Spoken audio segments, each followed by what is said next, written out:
Badut bungkuk yang malang ini hanya melirik naksirnya yang tampil di sirkus sekali.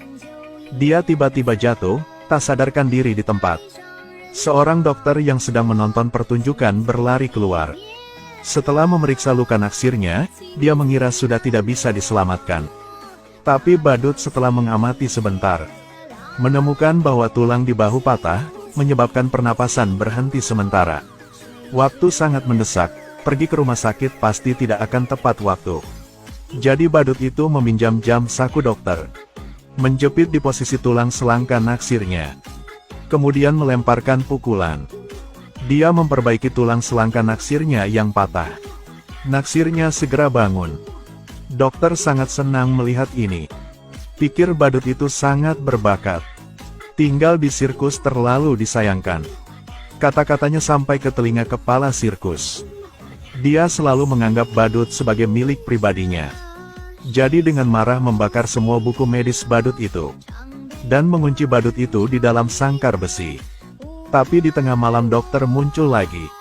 Ketika dia diam-diam membuka sangkar besi yang menahan badut.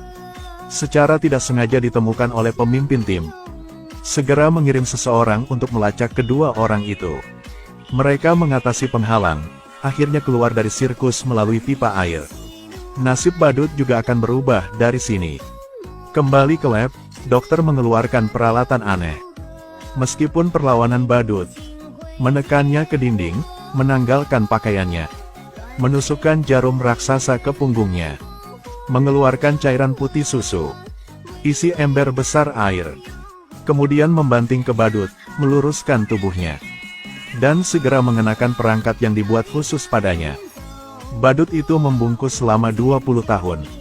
Akhirnya sama seperti orang biasa bisa berdiri tegak. Igor menyeka kotoran dari seluruh tubuhnya. Dia memotong rambutnya yang berantakan, memperlihatkan wajahnya yang tampan. Siapa sangka dia dulunya adalah seorang badut. Dr. Victor sebenarnya adalah seorang ilmuwan gila. Telah dan sedang melakukan percobaan untuk menciptakan kehidupan. Dia meletakkan mata hewan mati di salah satu gel konduktif khusus, lalu menyalakan listrik. Ketika arus memasuki gel, mata itu tiba-tiba bergerak sendiri. Igor terkejut. Namun dia langsung menunjukkan kesalahan yang dilakukan oleh Victor. Saraf mata telah terbalik. Jadi dinamika mata saja tidak cukup. Victor sangat terkejut. Dia memang telah menemukan harta karun. Igor adalah seorang jenius medis. Victor segera memintanya untuk menjadi asistennya. Semua benda di lab, dia dapat menggunakannya sesukanya. Meskipun Igor sangat berbakat, tapi sebelum bertemu Victor, belum pernah dihargai oleh orang lain. Jadi dia dengan senang hati menerima undangan Victor.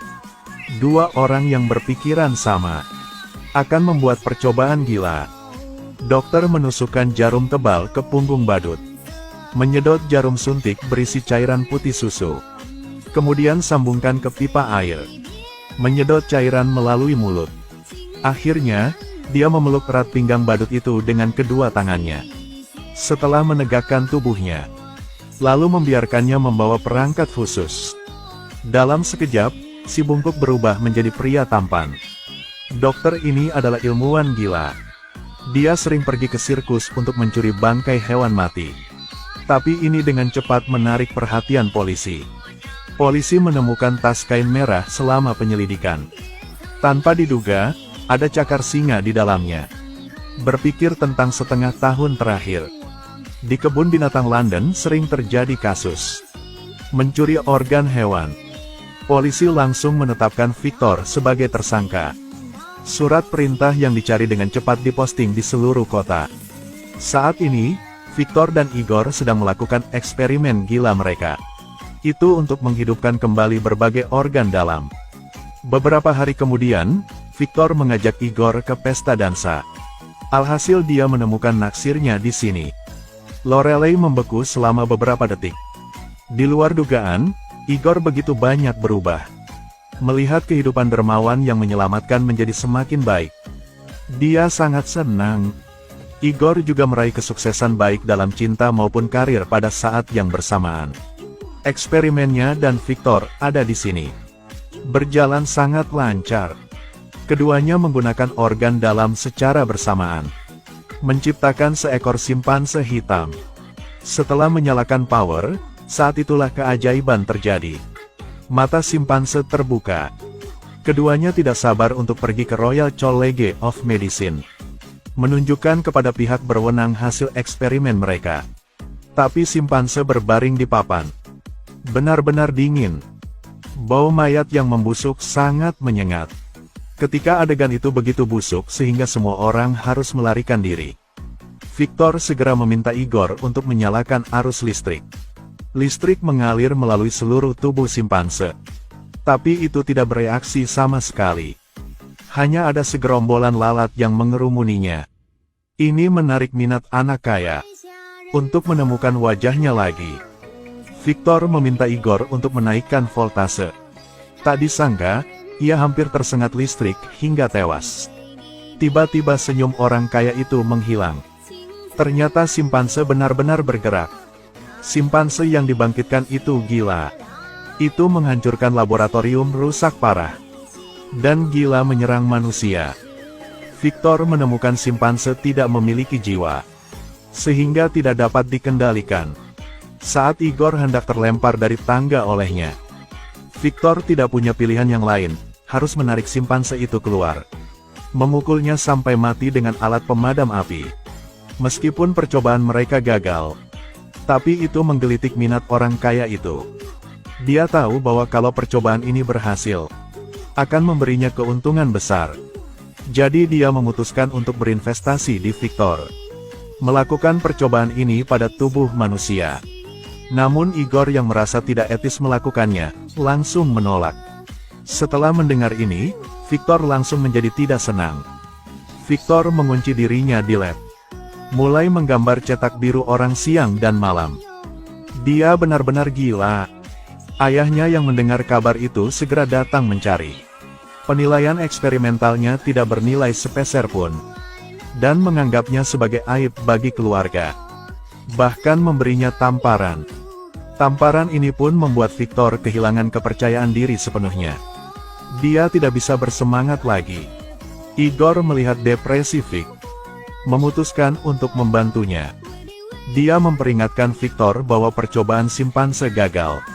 Itu karena tubuhnya tidak dapat menangani terlalu banyak energi. Akhirnya bernapas akan menjadi melelahkan. Jadi dia mengusulkan kali ini menambahkan jantung dan 2 paru-paru ke subjek tes, untuk melakukan aktivitas energi untuk tubuh raksasa. Dapatkan ide baru. Keduanya segera mulai menggambar draft pertama. Dengan kerjasama yang sempurna dari mereka berdua, sebuah rencana besar selesai. Igor dengan bersemangat berbagi kegembiraannya dengan Lorelei, menari untuk merayakan bersamanya. Namun saat pulang subuh keesokan harinya, wajahnya langsung menggelap. Dia menemukan polisi mendobrak pintu laboratorium. Igor segera berlari ke lab melalui pintu belakang, memberitahu Victor dengan cepat melarikan diri. Pada saat ini, mayat beku raksasa muncul di depan matanya. Victor memberitahu Igor, orang ini sudah lama menggunakan narkoba. Gunakan dia untuk eksperimen, sebagai kontribusi kepada masyarakat. Keduanya membawa peralatan laboratorium yang berharga, melarikan diri ke kastil orang kaya itu. Igor dengan jelas menyatakan, dia tidak ingin melakukan eksperimen mesum semacam ini lagi. Juga tidak ingin terus melihat Victor menjadi gila seperti itu. Jadi secara resmi ucapkan selamat tinggal kepada Victor, pergi sendiri. Tapi orang kaya itu khawatir Igor akan mengungkapkan rahasianya. Segera mengirim seseorang untuk menculiknya. Dia mengikat tangan dan kakinya dan melemparkannya ke laut. Tapi Igor telah bekerja di sirkus selama bertahun-tahun.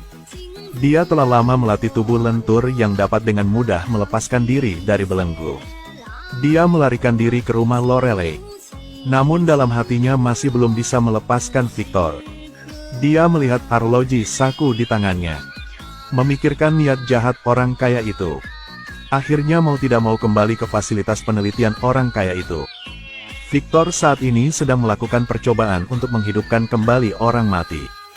Dia memasukkan 2 jantung dan 4 paru-paru ke dalam tubuh raksasa yang dia ciptakan. Lalu pinjam kekuatan petir. Menghidupkan kembali raksasa. Jika percobaan ini berhasil, kemanusiaan akan hidup selamanya, tidak pernah dihancurkan. Mereka mengikat raksasa itu ke perangkat kebangkitan. Mereka bersedia untuk memimpin petir masuk untuk mengisi ulang. Sekarang Igor lari ke kastil. Beritahu Victor tentang orang kaya yang berencana membunuhnya. Dia juga menyuruhnya untuk melarikan diri bersama. Tapi Victor tidak peduli dengan hidup atau mati. Eksperimen itu lebih penting daripada nyawanya. Pada saat ini, sebuah balon udara panas raksasa perlahan naik ke udara. Petir menyambar balon besi. Energi segera ditransfer ke perangkat kebangkitan. Victor dengan lembut membelai raksasa itu. Berdoa untuk keberhasilan percobaan. Sebuah perintah terdengar. Raksasa itu tergantung di udara dengan rantai. Victor mengarahkan semua orang untuk menyalakan peralatan dengan kekuatan penuh. Petir segera mengelilingi raksasa itu. Victor melihat waktunya telah tiba. Tekan tombol sakelar terakhir. Semua listrik ditransfer ke tubuh raksasa itu. Setelah beberapa saat, raksasa itu mulai bernapas. Jari-jari bergerak perlahan.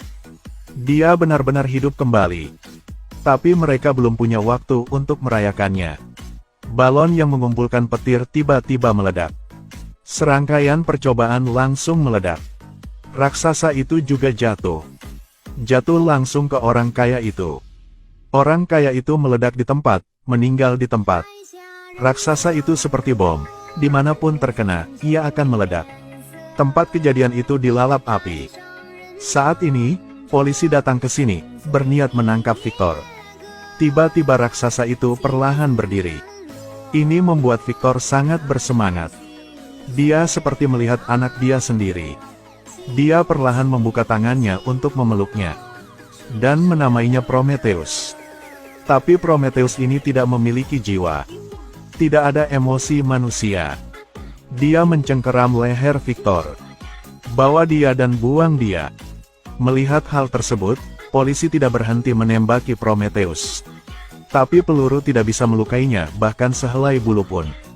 Polisi itu bahkan ditampar wajahnya oleh Prometheus, dipukul rantai besinya, dan disetrum sampai mati. Victor akhirnya mengerti. Dia telah melakukan hal yang gila. Dia dengan tulus meminta maaf kepada Igor. Dua teman baik melepaskan permusuhan mereka. Memutuskan untuk bergabung untuk membunuh Prometheus. Victor memegang batang besi. Menusuk bahu Prometheus. Tapi Prometheus mencabutnya tanpa rasa sakit atau gatal. Igor dengan cepat mencoba menusuknya dengan pisau lagi. Melalui pinggang Prometheus. Tapi itu masih serangan yang tidak berguna. Victor terbang dan melingkarkan lengannya di leher Prometheus. Tusuk dia di jantung. Igor membawa kabel listriknya datang. Menusuk langsung ke Prometheus. Arus listrik kuat mengalir. Prometheus tersengat listrik, lumpuh, dan jatuh ke tanah. Igor meraih tongkat itu. Menusuk jantungnya dari belakang. Setelah Prometheus menjerit melengking, dia berhenti bernapas. Tepat ketika Igor mengira semuanya sudah berakhir, Victor tiba-tiba teringat bahwa Prometheus memiliki dua hati. Prometheus memalsukan kematiannya segera berdiri, menamparkan Igor membuatnya tidak sadarkan diri di tempat. Lalu seret Victor ke tempatnya. Dengan gila menyiksanya. Victor berjuang untuk mengambil besi di sebelahnya. Menusuk ke jantungnya yang lain. Prometheus akhirnya musnah. Tapi saat Igor bangun, Victor sudah lama pergi. Setelah mimpi yang rusak, Victor melepaskan keinginan di hatinya dan berkeliaran di seluruh dunia. Dia bermaksud untuk meneliti penemuan yang dapat diandalkan. Manusia lahir dari alam. Jadi kita tidak akan pernah bisa menggantikan dan menjadi Tuhan yang menciptakan kita. Hanya ketika kita mengetahui kecilnya manusia, kita baru dapat memahami keagungan hidup.